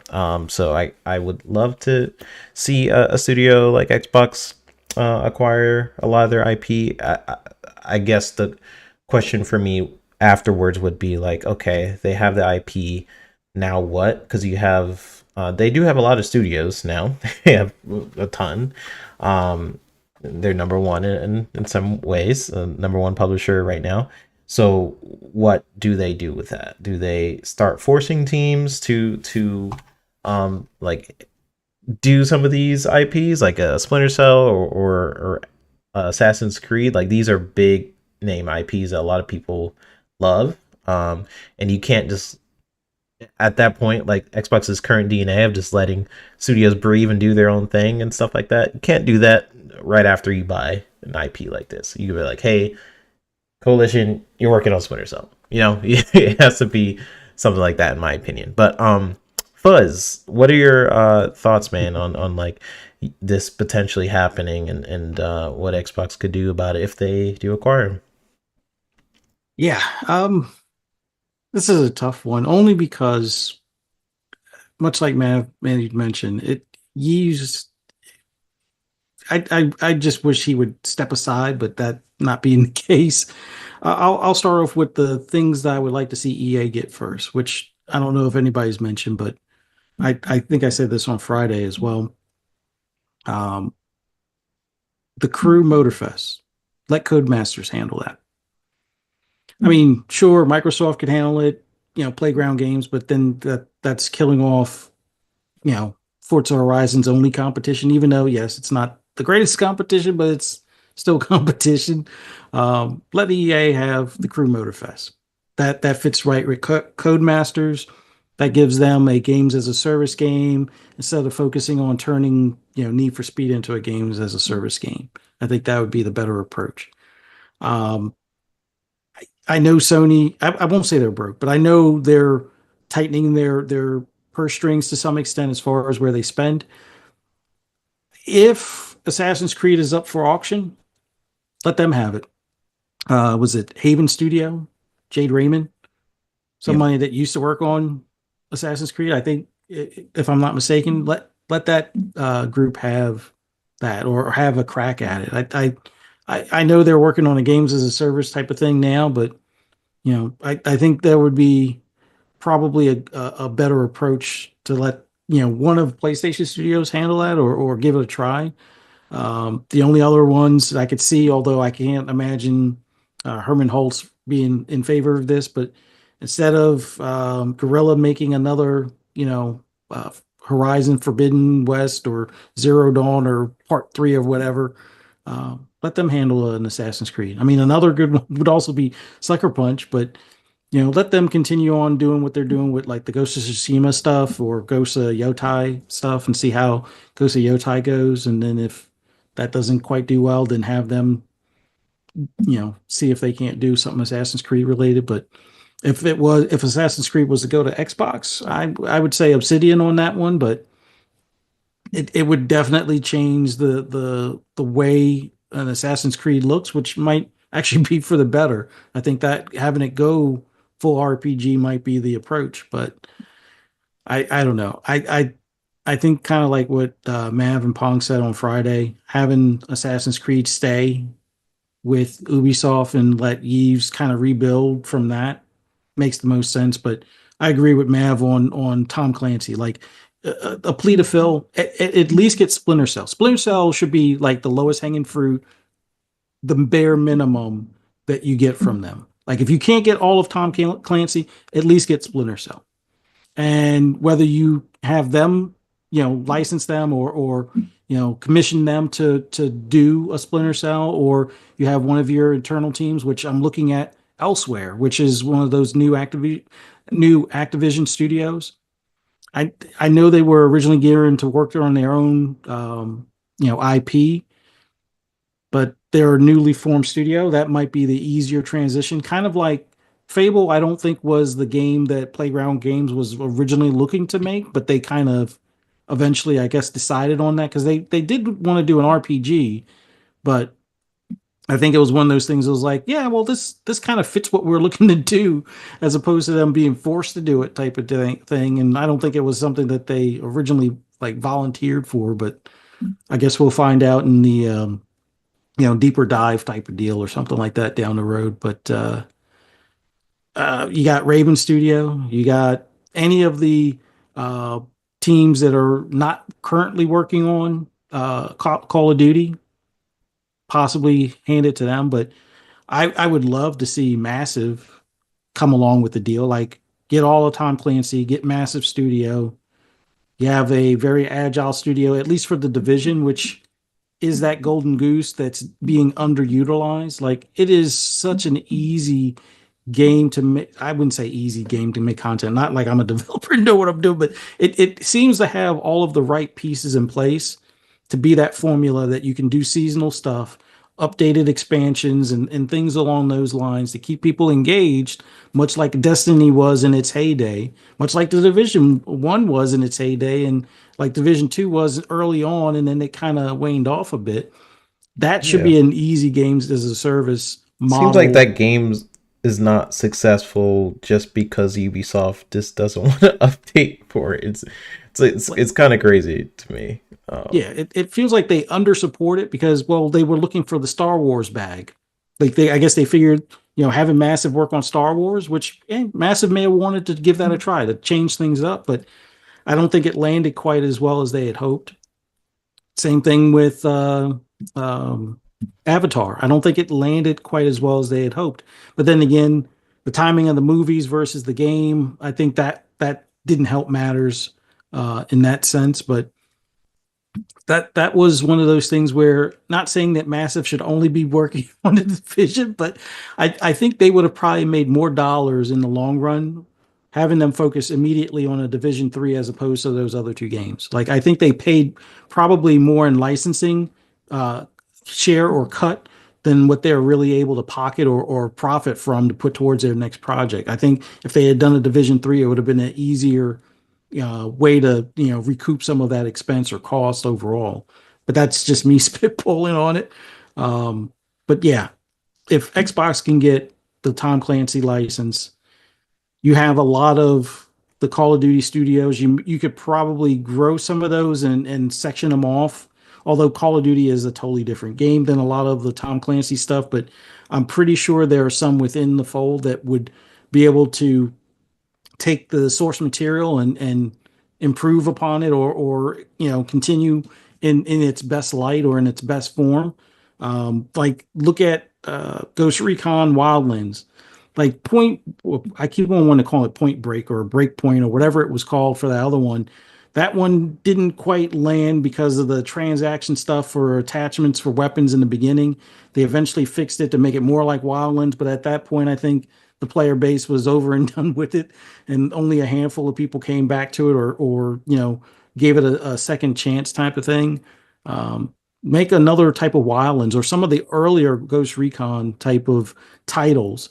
Go back to something that's more of like a SWAT tactics thing. Like even if you have to look at a smaller team like Void Interactive that made Ready or Not or something like that, Mhm. possibly look at commissioning them to do another Rainbow or maybe even another Ghost Recon, and make it where it's a smaller experience. You don't have to make that necessarily a game as a service. The same thing with Splinter Cell. You don't have to make that one a games as a service. I mean, sure, you can have the multiplayer Spies versus Mercs, multiplayer stuff. That could be your games as a service section, but at least focus more so on the story.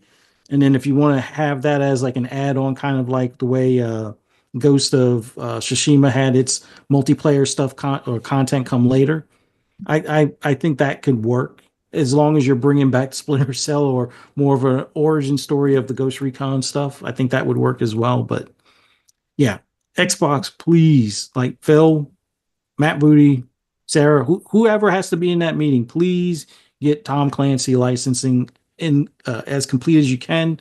And if they can throw in Massive, even better. But if the budget's tight on that, at the bare minimum, get Splinter Cell. That don't leave without at least Splinter Cell kind of thing. Don't leave the table without Splinter Cell.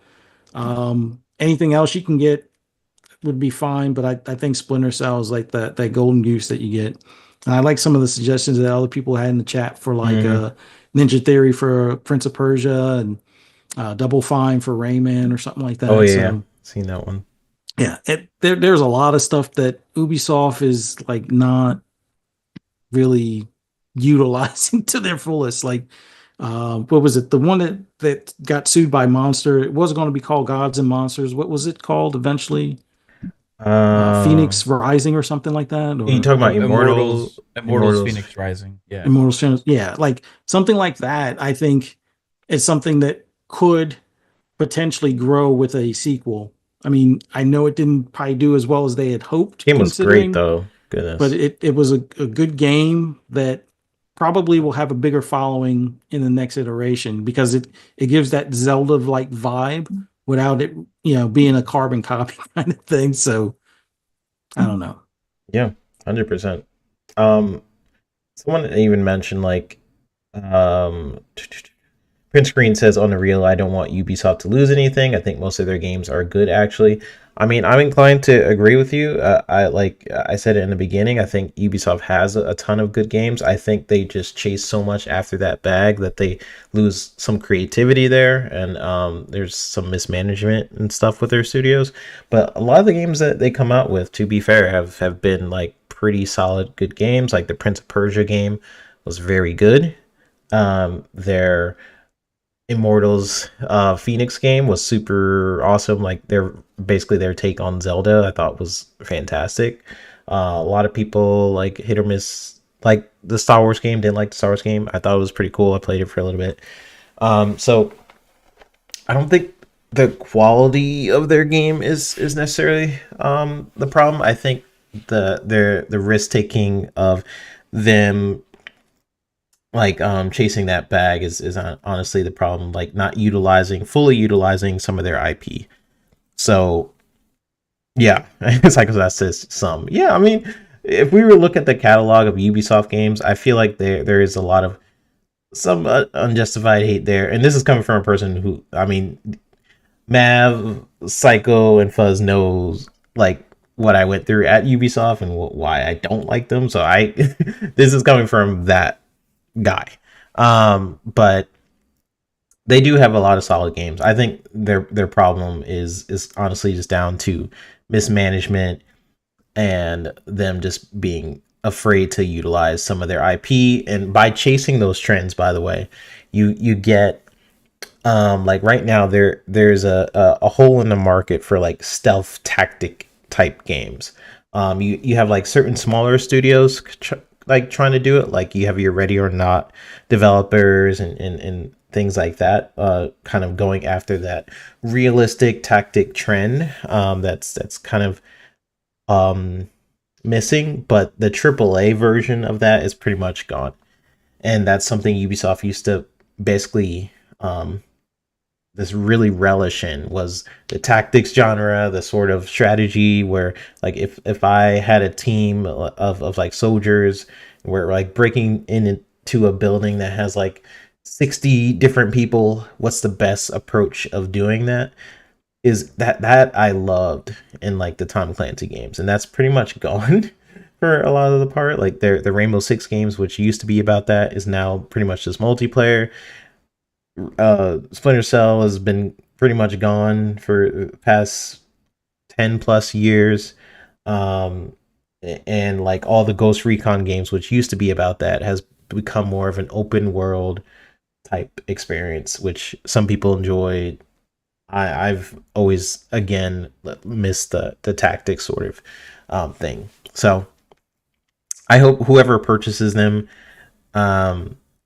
does it justice, because that's like a market, in my opinion, this needs to be filled, the sort of stealth genre and things like that. I think there's still a lot of people fiending for that, and I would love to see it come back. Let me read some of you guys comments, and then we'll get to our last topic. Fillmore Pocket says, I hope Xbox gets Hasbro and Tom Clancy licenses from Ubi. Hasbro has a ton of games that would work great with AI and great on both mobile and big screen. Monopoly, Risk Uno, Trivial Pursuit, etc. Poison Maniac also says they're working on a Tom Clancy Ghost Recon game. Is in the works. Remember that they're doing a first person via Tom Henderson. I did forget about that. So thanks for pointing that out. I do know they are working on a Ghost Recon game. We'll see how it turns out. Essentially, I think Ubisoft again. They can pull off some great games. I think they're just losing their soul a little bit. Our Darkstalker 4 says Mercs versus Spy mode with Splinter Cell. I love that. Back in the day, Mercs versus Spies. That was so freaking cool. It did get a little like if you were a spy, man, it's hard to be a spy. If you guys ever played that mode, it's a lot easier to be a merc. But spies, you have to like memorize the map and like you can like do a split on the wall and like make a merc go unconscious. But it was freaking hard. We got Satnus saying, I feel like I've heard about Ubisoft fighting hostile takeovers for at least 15 years. It's probably why they drop anything that does just okay. Yeah, that's the thing. You know, when you start chasing that bag, you go for less risk taking things. But Greatness Awaits says that this talk that they chase the money bags is BS. Nobody else is making games like Watch Dogs and The Division, and every Assassin's Creed is always a different game. So I would like to respond to that if it's okay. Yeah, because I was going to address it. But go ahead. Okay. So, yes, granted, these games that came out at the beginning of the generation and previous, yeah, 100%. You know, I agree with that. What has happened? You got to look at what has happened. Okay, so they have the Division. Oh, let's go ahead and make a free-to-play games of service Division game, Division Heartland. Oh, let's go. Hey, we have Ghost Recon. Let's go make a free to play games of service style Ghost Recon Frontlines. Battle Royale, yeah. Hey, let's go ahead and make a free to play games of service shooter that we hope can compete with Call of Duty and X Defiant. I mean, do you want me to continue? Hey, let's chase Fortnite and try and capture that audience. Let's go ahead and make this like Battle Royale, other kind of game called like Hyperscape or whatever that was, right? Yeah. All of these were attempts to chase things that were nothing like what any of the fans of any of these franchises were interested in. Also, we know that there's been several pitches made in the past for brand new Splinter Cell games, brand new Ghost Recon games, brand new Rainbow Six games, and all these other kind of things. And we've heard from Eves himself in interviews talking about why they haven't made new games in some of these franchises, especially Splinter Cell, when in the past he talked about how gamers only wanted to play open world games, all these other kind of things. Then we've also heard about pitches where the developers actually had complete vertical slices of a lot of these games that are ready to go and were ready to be greenlit, but they couldn't figure out how to monetize it properly, so they ended up not getting pushed through. Okay? Now, what happens is you have all these started projects, all these projects that these devs spend tons of time creating these vertical slices, creating technology for, coming up with pitches, working on actual games that do get greenlit, and then they actually officially get announced with all these live service games. Look at Skull and Bones, for example, went through like 4 different iterations before they finally ended up coming up with what they came out with because they couldn't figure it out also. All these different things they've been doing for this entire generation and starting into the last generation. And what it has led them to, it's led them into the worst position that the company of Ubisoft has ever been in before in their history. Not only are they really down, but they're down from being down. Back when all the other companies' profits were going through the roof, Ubisoft had started tanking. Ubisoft shares were down to like 80% of what they were. Now they're down to 80% of what that is.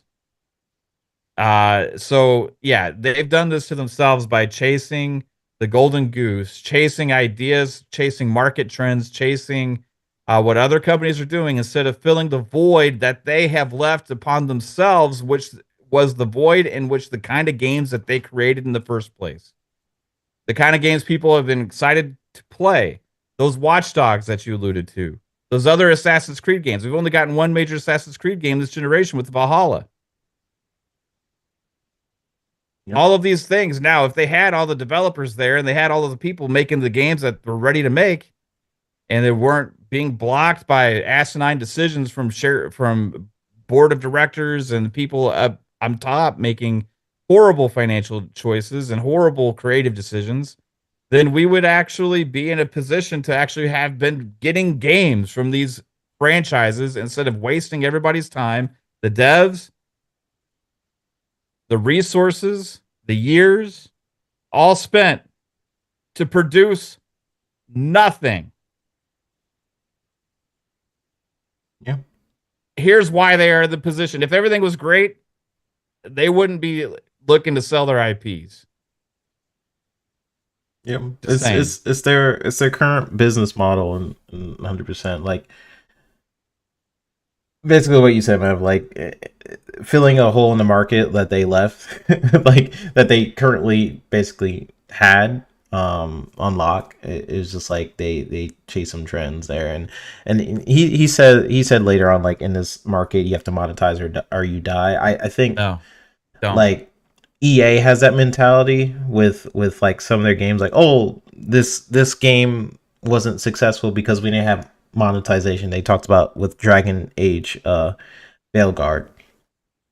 And I'm like, you think that was the problem? I think I think a lot of people like, oh man, I think people at the top just have this mentality towards things, and like, if you make a good game, I know the mentality is like, oh yes, they'll come. I don't think that's 100% true. I mean, Ubisoft has made some good games, and like a lot of people didn't buy Prince of Persia and things like that. But I think at the same time, the hole in the market that they kind of left, and how they kind of lost their identity in a lot of ways, like all the games we've been mentioning, your Escape, I forgot what's called, different Ghost Recons.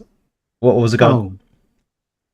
Hyperscape or whatever. Yeah, Hyperscape. Yeah. Hyperscape. Then how Skull and Bones turned out. Like it's essentially all people wanted from like a Skull and Bones game was basically Assassin's Creed, right? But they're like, no, it's just the way they handle development, I think, hurts them sometimes. In perception, and also how the game ends up being. So, I feel like it's a couple things. Either way, now they're in a position where they are potentially going to sell off their IP. So, I mean, these same decisions, like WB Games is facing the same stuff right now. Like they're having issues too from doing the same crazy things that Ubisoft is in trouble for now.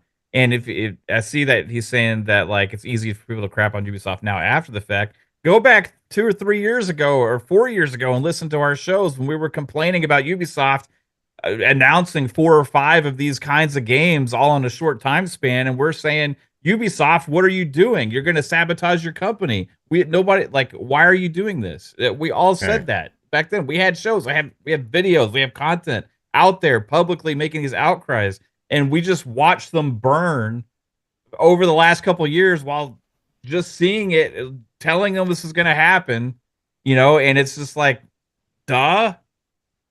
Like, how do they allow it to happen when it is so clear and obvious that it was going to happen?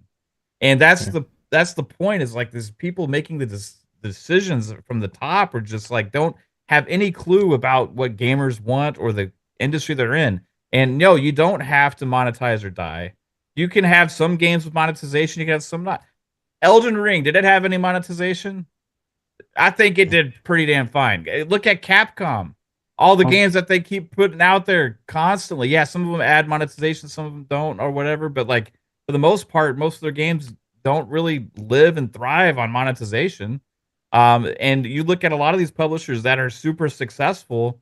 The last several years, they're successful because they put out great games.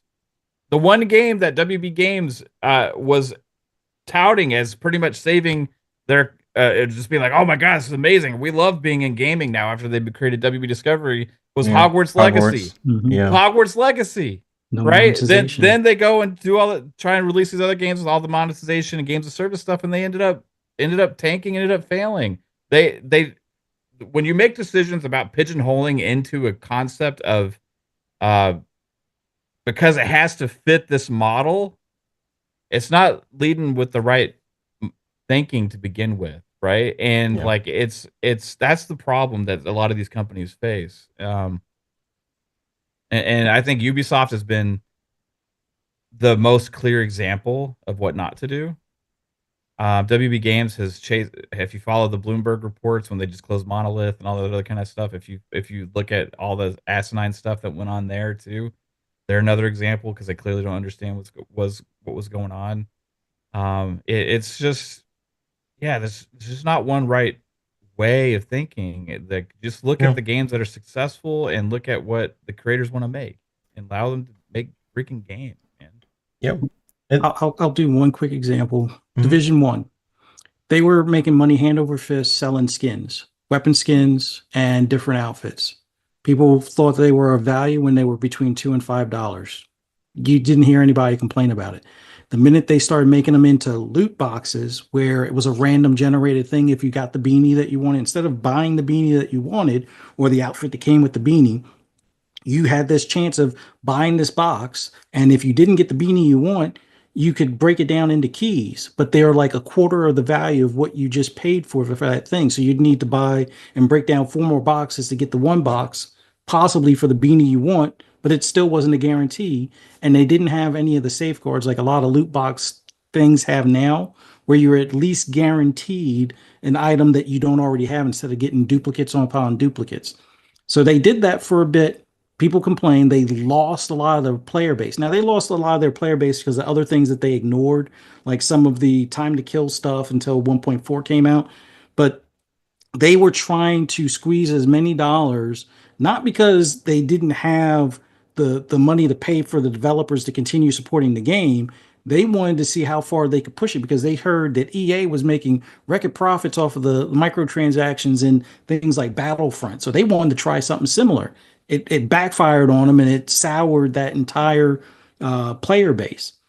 They learned from that and didn't do that in Division Two, but then they decided, well, we're not going to focus on Division Two. People will still play it, but we're going to focus on the Star Wars licensing because, well, EA was making money off of Star Wars licensing, and we got this thing with Avatar. So if it's not a matter of saying it after the fact, if you're somebody that actually plays their games, you're noticing the stuff and the stuff that's either goes against what you may want to see or maybe you don't care about microtransactions at all. You just play it the vanilla way and there's no skins that you bother with, and that's fine. But if you are going to spend, let's say, $4 for all the weapon skins that are like seasonal stuff because it's kind of cool, that's great.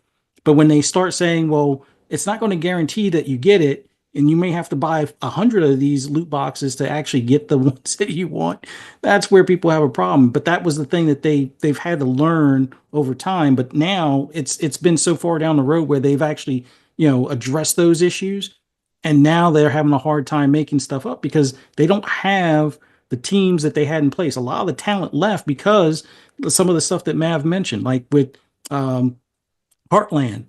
The main people that did the Dark Zone were supposed to be the ones working on Heartland. Well, if you keep on telling them to reboot it because we need to figure out how to make more money on it, and well, we're not going to have the special abilities or weapons and things like that, they're going to have to pay for the opportunity to get that type of stuff. It's like, okay, you're doing an extraction shooter variant of the Dark Zone, but you're not going to keep the same. It just wound up chasing away all but the one guy that was like the two-man team for the Dark Zone away from them. So now they don't even have some of the people that helped build those games that were good and people enjoyed playing still in within their walls. Now they have some of the higher ups, but if the ones that were doing like the extraction shooter before extraction shooters were hot or at WB or elsewhere, what do you expect? But that's all I gotta say. Yeah, you guys all hit it on the nose, and I honestly, we could have a whole episode, like 2-part episode, which maybe we'll talk about it tomorrow on Mav's channel, FSP. Stay tuned for that one. But like, just because Ubisoft is, I think all of us on this panel like Ubisoft games to like, and we all vibe with it differently. I know Fuzz has always played like Division. I've grew up playing like Splinter Cell. I think Mav has grown up playing like Splinter Cell and stuff like that. Like we all love Ubisoft. I think they just took a interesting turn that we could see them like recovering from, but they're just choosing not to go that route. So I'm more interested in seeing someone else acquire them and see what they do with the IP. So that's where I'm at with it. But we'll see. We'll see what they end up doing with it. Let's go to the last topic of the night. But you guys have great conversations in the chat, and I appreciate everybody for dropping on in. Be sure to hit the like, subscribe button, all the things. We do the show every Sunday. Appreciate everybody for dropping on by. So we got the last topic of the night, which is Xbox Copilot. I'm really interested in what they're going to do with this, and I'm interested in your guys' points of view on this. So Xbox just announced a new feature called Copilot. So it's straight up basically just an AI assistant built into your games. It'll give you tips, kind of guide you through tough spots, kind of recommend strategies based on how you play, all in real time. In the Xbox podcast that I watch, they talk about common pain points that prohibits players from progression.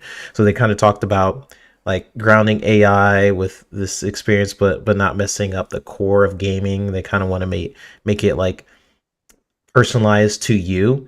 So you can personalize it to how much you want this AI to be involved. Like if you want it to trash talk you while you play, you can probably do that. Or if you want it to be more so like involved, but more so when you get stuck on a level rather than throughout the game, you can do that. So you can kind of personalize it based on your preferences. I seen an example. They had a section with Overwatch, excuse me, where the guy talked to the AI where he was saying like, someone picked the character that I usually pick, like what should I do? The AI suggested a character that could go well against the other team based on what they could be picking. Then it mentioned like this is also the player that you're usually good at based on the stats from just you playing with different characters. Like based on the history of you playing with this character, I recommend you pick this person. And then during the match, it kind of discussed strategies on how to approach situations differently, like during the game, because I think he kept like dying in one section. He's like, maybe you should go that way. It's interesting how it can adapt to your gameplay. I was mentioning on Web Dave's show earlier today that like how I would use it is like if I go and to a guide or something for a game where I don't know where a location is, or I want to see a certain decision in a game, like Phoenix Attorney, for example. Like I want to just know how the heck do I beat this? Like I don't want to. I find enjoyment just figuring out exactly what the route I should take. And it's going to be useful for things like that, for guides. If you look up on like a IGN or anything like that, I don't go on the sites, but if you want to go on a site and figure out exactly what path is good for you, you can tell the AI like, hey, what path do you recommend based on how I've played the game or RPG games in the past. The fact that it could be like, oh, you usually take the passive route in games like Witcher and different stuff. Here's what you should do in Avowed. It like, to me, that's pretty cool. But at the end of the day, it's more so like an advanced Siri that you can talk to. But what makes it different and interesting to me is it can learn based on what you're playing and what you're doing. All this is optional. Like to me, I'm always I love technology kind of progressing. And with AI, like there's always concerns about AI and where it's headed. I'm always in the boat, and I say this on like all the shows about AI. I try to adapt to AI, learn from AI. I know we had someone in our chat, I think it was Prince Green, was saying like he's a media animator or something like that in the industry and things like that. Like we have to deal with AI quite a bit. Um, so I always try to adapt and learn from AI rather than just shun it and then I'm left behind. Um, so I think it's interesting. Kind of interested on your guys' thoughts on Copilot, whether or not this is for you, whether or not like you're like, it's kind of lame. Like, let me just focus on the games. I don't care about someone leading me into temptation or whatever. Mav, what are your thoughts on Xbox Copilot AI? What do you think, man? I don't understand enough of the benefits of it to really care or get excited. Like it just kind of presents itself to me as like a glorified search engine option on the console. Yeah. And for me, I would it seems like it would like maybe I hit a button and ask a question. I'm not sure. It depends on how it's implemented and how good it works, I guess. But if I'm looking, here's my main thing, right? If I want to look up something on a game, I'm playing it, I can just do it on my phone. Like it's just right there already. Yeah, I mean, I never don't have my phone with me, and it's just super easy to use to like look up something real quick on Google or Bing or whatever to say like, oh, how do I get past this part? And it's like I've never had an issue to where that doesn't work for me. You know what I mean? So like, would it be more of like weird thing and interrupt my game to actually have something like come up on the screen and like disrupt what I'm doing as opposed to just have it here on my phone? I don't specifically know, You but know, I pause like it on I the don't know. screen. I have it paused on. They basically It's had a situation with like Age of Empires where like, hey, last time I died from this one part in the campaign, what should I do next time? So it's not gonna fit everybody's play style, I don't think. Like, yeah. but I think it just depends on like who you are as a gamer and what you're looking for. I don't know, man. I don't use Chat GBT now or like anything really. You know, I'm kind of like out of touch with the AI sphere, search sphere. The only thing it will do is sometimes I'll just use it to make like images, like be like AI created images and stuff. But like yeah, for search, I mean, yeah, it's like I think AI's improved search some, but it's also like not really too different than the way it's always been. It's just like presented to you in a sentence. It's like the AI stuff's pulling everything from the internet that's already there. Like if you go to like Google or whatever and you're like if you type in okay, like who is fun speculation or what is fun speculation, right? It'll mm-hmm. have, you know, hey, like you can see everything on Google, but like yeah, cool.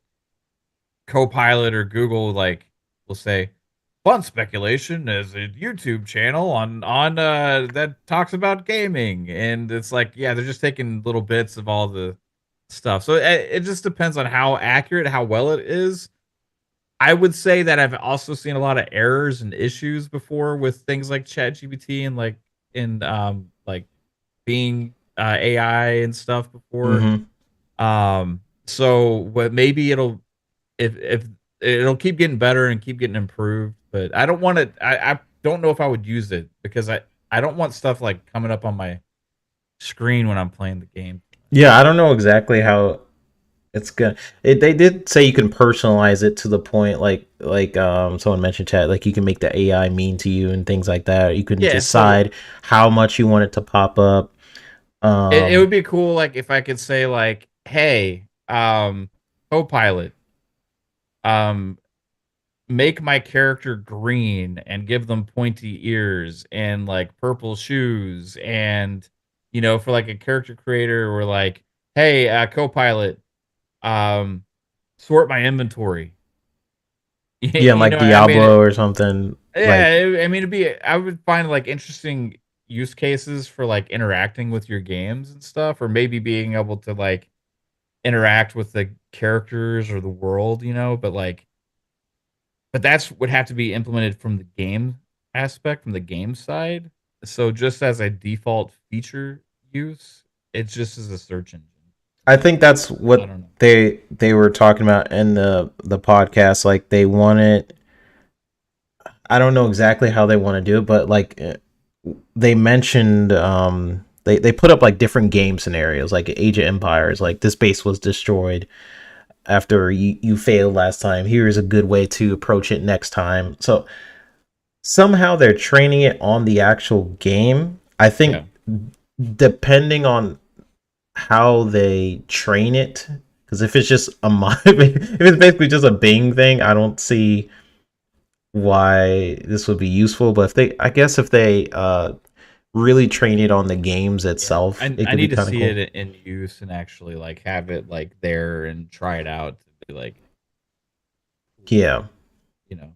yeah. Like and I the way I can see it, Mav, and I'll go to you, Fuzz. Like some of the questions sometimes you'll ask in DMs, like how the heck do I get past this part? You'll ask like Pong or me or something. I assume that's where Copilot could probably figure it out. Yeah, like we choose to ask you guys that, Because but it's yeah, we could just ask freaking Google or Bing instead right now, but we'd rather ask but it's more fun, right? you. You ask each Right. other different things, different stuff. Um, okay, yeah. Fuzz, what do you overall think about it, man? Ah, I don't know. Like, I'm kind of torn on this one because I feel like it's going to be a gimmick that people forget about in like 2 months, kind of thing. I don't think it will be as useful as they envisioned. Like, AI in gaming, I think, is best suited for NPC behavior and possibly like some of the Muse stuff that we had talked about before with, rapid prototyping stuff or whatever. But for me, if Copilot isn't able to bring up a copy of the map, like let's say it's a game without a HUD or without a mini map or something like that. If it can't do overlays, it's probably not going to be as effective for me. But then again, like if I really needed that, I would probably play it on my PC and be able to split up or have like a window of, oh, well, that's where my player stash is. Like perfect example, Stalker 2, until you discover certain things, you're not going to know exactly where they might be, like a player stash or like a base, or even getting back to them. Some of them don't pop up on the map as like normal, like revisitable icons. So having it like, hey, I'm heading to the northern part of the map. Is there a player stash nearby? And I'm in this section. If it can't tell me that or pop up a little map on the side, then it's probably not going to be as useful for me. I can't imagine asking it like, hey, what would be a good final gear ratio for a 6-speed setup if I'm doing a drag race? And current horsepower output, like for things that I actually do myself for like Forza Horizon 5. Like I look at the real gear ratios and real horsepower numbers of the stock car, because some of the gear ratios are off in the game just a little bit. And then what I've learned from tuning some of the cars I've had, what like a 410 or 411 gear ratio for, like, if you're really doing like drag racing for just the quarter mile, you can go that high of a gear or top out at 373. And 373 would be like the better gear to go with for like longer straightaways and tight corners and things, and have enough power coming out of the corner. So I Yeah. doubt it's going to know that stuff. Like, hey, what is the stock gear ratio shown on the GTR or this year GTR or a C8 ZL1 or something along those I'm lines? Like, sorry, I can't help you with that. yeah, it's probably not going to be as useful for me. But then again, like I said, I'll usually be that guy that's, if I'm playing on my console, I got my MacBook or my Surface in my lap, and I got it where I'm like looking that stuff up, or I'm looking at a guide, or I have a video on the laptop for like, oh, this is where this item that you can find, like this better sword for Avowed. Oh, I can find it here. Okay, so I have to follow where the video went. Oh, it looks like it went down this hill, or they were in this Mm, part of the map, and I have to look for a button in the bushes. Okay, stuff like that. But I doubt it's going to be able to do that on the console and have it where the game is still running and have like a minimized window of edge or whatever sitting off to the side where it shows that stuff. And yeah. that's what I would kind of like, and that's kind of what we had originally in Xbox One with when it had Snap. The snap, But yeah. I, Man, I this don't shit's know. gonna close your game. It's gonna open up a whole other fucking wedge browser, and we're Mhm. gonna be like, okay, and then you're gonna have to go hit the button again to like if it's implemented cool and like a simple like, hey, just pop over the screen, disappear really Mhm. quick. I wonder, like, I'm curious if you guys think that the next Xbox controllers for the next for their new gen will have a Copilot button on it. It'll be in place of the share Hmm. button Yeah, Probably. because you could maybe tell replace. Copilot, "Hey, take a screenshot or record the last five Yeah, minutes." and like you just hit it Actually, and you speak into it or whatever. But like I okay. don't use a headset all the time now. Like when I'm gaming, Yeah, like even like these, I don't have a headset or like I'm gaming on PC. I have to select my specific microphone. Sometimes I just turn it off. So like when I'm gaming, sometimes it's like, okay, do I gotta have a fucking headset so I can talk to my game? Like I don't want to do that all the time. Like I don't want to, and I don't want a button on my controller dedicated to me to have to talk to my game either. yeah. You know, Yeah. You know what's but coming. it's the future. Yeah. I think how they're implementing it, I press pause on the thing. It might just pop up in your game, but we'll see how seamless it feels in I mean, y'all, practice, we I all think. remember the days of Hey Xbox. Hey, Xbox. Yeah. Oh yeah, Hey, I mean, people I liked for Xbox record that. I liked that one. Right. That's the only Mhm. one I ever used. Like, people used to turn off my Xbox through the headset. You yeah, did that? People ever do that to you? They'd be like, "Hey, connector, yeah. turn off the Xbox." I'm like, "No, no." They would say it through the mic, and it actually would turn off my Xbox. Um, yeah, I guess I it just don't want depends it how to they be do it. forced crap because of Xbox or Microsoft's ambitions with AI and Copilot, which Right. I think it could end up being. We'll see. Yeah, we'll see. We'll see. Let me end the poll. It seems like most people want to at least try it out. So yeah, I think people are interested in it as long as it doesn't feel. People said it was optional and stuff like that. As long as it's Yeah. not too hindrance of an experience, I think that's stuff they talk about in the podcast too. Then cool. Um, Again, like I could see myself using it in scenarios where I would typically look up a guide for something, and if that part is kind of seamless, then cool. Like I'm like, oh, I have to look up a YouTube video on how to find this treasure chest. I know I hear it in like there's scenarios in like let's say a Avowed, like I'll hear a chest, right? I'll be like, oh, I know it's freaking around. I'm searching for like 20 minutes, right? That would be cool if AI is like, did you look up? And you're like, oh, I think I just came up with the best use case. yeah, yeah. If they You got could implement it within the store on the Xbox consoles and on the mm, PC and stuff, like, hey, what are you gonna have to say like Cortana or something or Copilot? I don't know. Anyway, I don't know. hey, Copilot, show me games that are Xbox Anywhere, or like, hey, Copilot, show me multiplayer games set in the fantasy theme or something like that. So you don't have to like go through the filters in the stores or like, hey, Copilot, when does the next Halo come out? Or you know what I mean? Like That Mhm. it'd would be be cool to cool. see like storefront stuff implemented that way. I could see that being something I would actually potentially use. Yeah. Right? It's all about how they implement it, honestly. Like Yeah. if they make it kind of a hassle, like you were saying, Mav, like making it freaking another window pops up and you're like, Yeah. then no one's gonna use this. So the more seamless they make it and it doesn't interfere with the gaming aspect, then awesome. I can see it being Yeah. it's like a cool little addition. Someone mentioned in chat that well, first off, the personalization stuff, I want to see what that does. Like someone meant, Phil Moore mentioned an Arnold Schwarzenegger AI voice, like saying "Get out of here and get to the chopper." Yeah, I would probably use that quite a bit. Um, yeah, yeah, I would totally use that.